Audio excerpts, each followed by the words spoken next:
Bonjour, bienvenue dans cet épisode des Fils du Clovis. Aujourd'hui un combat entre Labak, qu'on a déjà vu combattre une fois, et TD3 de Box Now Nud. Est-ce que tu les connais, mon bon pangolin? Alors, Labak, oui, bien sûr, on connaît, on l'a déjà vu combattre. Brigade Lutèce, Ouais, très voilà. solide, Exactement. très technique. Et TD3, non, je ne connais pas encore, mais il a l'air d'avoir assez grande allonge. Et en plus c'est un pote de Kiba, donc j'imagine qu'il doit avoir aussi certains acquis techniques.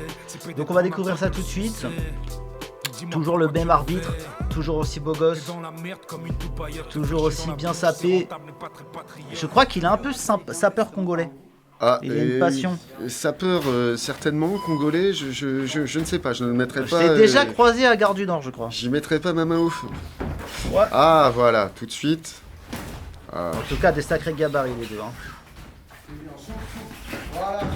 Oh, Oh là là là là là. La boxe, toujours sa boxe très courte, très Je pense aussi très que puissante. le fait qu'il soit déjà venu, Oh, là, il s'est fait contre. là, il part en mode mort de faim. On n'est pas là pour être élégant, hein. On est là pour mettre des pourpipes. Il avait déjà gagné par KO la dernière fois, non? Ouais. Ouais. Ah, la dernière fois, ouais, ça n'a pas fait de détails. Je pense que ça a dû jouer, ça a dû lui donner de la confiance. Voilà, TD3 qui a l'air d'avoir perdu un peu de confiance, qui a l'air de souffrir un peu, mais qui ne démérite pas. Qui rentre dedans, c'est bizarre parce qu'il a, il a un gros avantage de l'allonge. Il pourra en profiter. Oui, c'est Mais il est rentré dans l'esprit de la BAC en fait. c'est ça en fait. Il a accepté le défi de la BAC et il est rentré dans la bagarre là. Il faut savoir refuser la bagarre et voilà, il Oh avait là là, tout dommage. intérêt à rester dans sa distance et dans son allonge. Et là, il vient travailler sur du crochet. En même temps, la BAC est redoutable, hein, Ouais. il arrête pas d'avancer et il avance très bien en plus, quoi, parce que je veux dire, il arrive à se protéger tout en avançant. Il est redoutable. Hein. Il y a du cardio. Il y a du cardio, il y a du volume. Ces grosses frappes, ces overhand plongeants. Il n'hésite pas à en abuser. Allez. C'est le moment de reprendre l'avantage là, TD3 là. Ouh là là là. Il se laisse tomber un peu sur ses coups, TD3. Ah, la BAC qui saigne du nez. On dirait que le son l'excite. Il a envie de rendre les coups là. Ah, il y a des petits coups de coude qui passent aussi. Hein. Faire attention à ça, cher arbitre. On sent que TD3 commence à être saoulé de. Les bras qui tombent. Oh là là, pas mal. En tout cas, il y a beaucoup plus de répondants que dans d'autres combats qu'on a vu aujourd'hui. Oui, parce qu'on a regardé tous les combats le même jour, nous emmerdez pas. Alors, oh là là là là là là, mais c'est merveilleux. Il le lâche pas là. Ah là là, merde. TD3 qui. Oh là, celle-là est passée. Là, il y a un petit crochet. Oh, dommage. Oh, belles esquives. Je pense que la BAC a manqué un tout petit peu de lucidité parce que là, il pouvait travailler au corps et terminer, je pense. Oh là là, le très là, bon il- hypercute sauté là. Oh là là là là là là, mais quel combat. Incroyable. Là, il y a de la volonté d'arracher la tête de l'adversaire. Et du En tout coup, cas, la BAC a prévu une très bonne cagoule qui lui permet de respirer, qui bouge pas trop. Bravo, hein, franchement. Oh là là, qu'est-ce qu'ils ont donné? Je sais pas ce que ça va donner dans les prochains rounds, mais là. TD3, il a tendance à essayer d'abuser de son allonge et à mettre des grosses frappes et à pas. Il reste pas à la distance où il serait le plus efficace. Des fois, il faut savoir faire déjouer la boxe de l'autre. Et là, il s'engage un peu trop. Il rentre trop dans la bagarre et ça va. Après, j'ai l'impression que moi, il a été un peu surpris par la violence de la BAC. Et je pense que ça intervient quand. Et on a vu ça aussi la semaine dernière avec le combat d'History et Imperator. C'est les mecs, si vous voulez faire des combats, faites quand même des sparring lourds, quoi.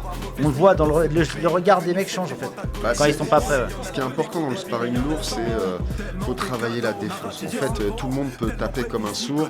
Par contre, essayez de ne pas prendre de frappes trop lourdes et quand on les ramasse, savoir les encaisser et les absorber, c'est vraiment super important. Ok. Voilà. Quoi?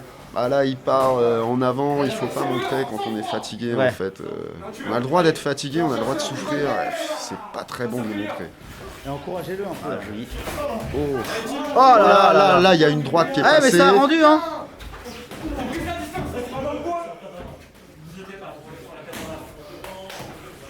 Ah, et des fois ça chiffonne un peu. Ah ouais, on sent qu'il est chancelant sur ses appuis. Il a tendance à se resserrer, à se protéger un peu. Oh là là, c'est beau ça. Ah, Mais ça part de loin un peu quand bah même. voilà, c'est ça, c'est qu'il envoie des grosses frappes, mais c'est vraiment avec un peu l'énergie du désespoir. Il cherche le lucky punch.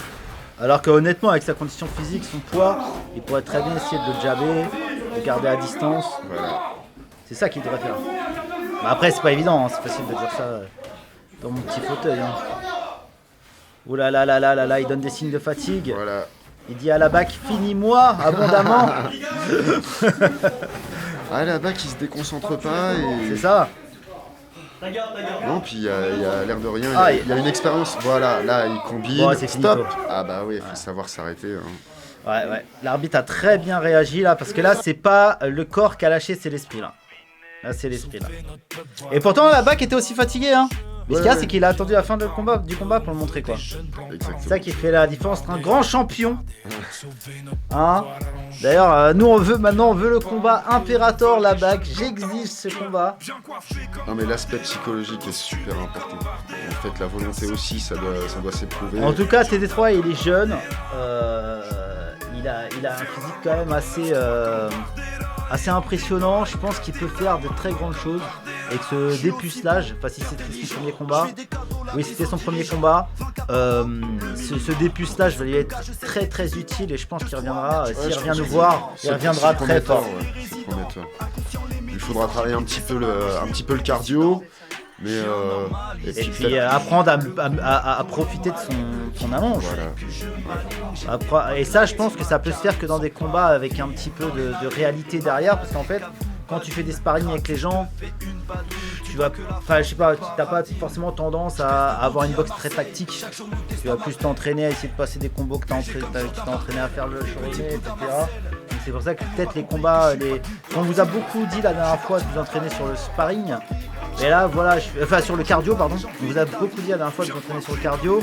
Mais je pense que si on a un autre conseil à vous donner, c'est de faire le sparring un peu lourd. Voilà. Le sparring un peu lourd une fois de temps en temps et s'arrêter en gros 2-3 semaines avant le combat, vous repassez à du sparring léger. Mais Faut pas se blesser. Voilà, c'est ça, faut éviter les gros chocs.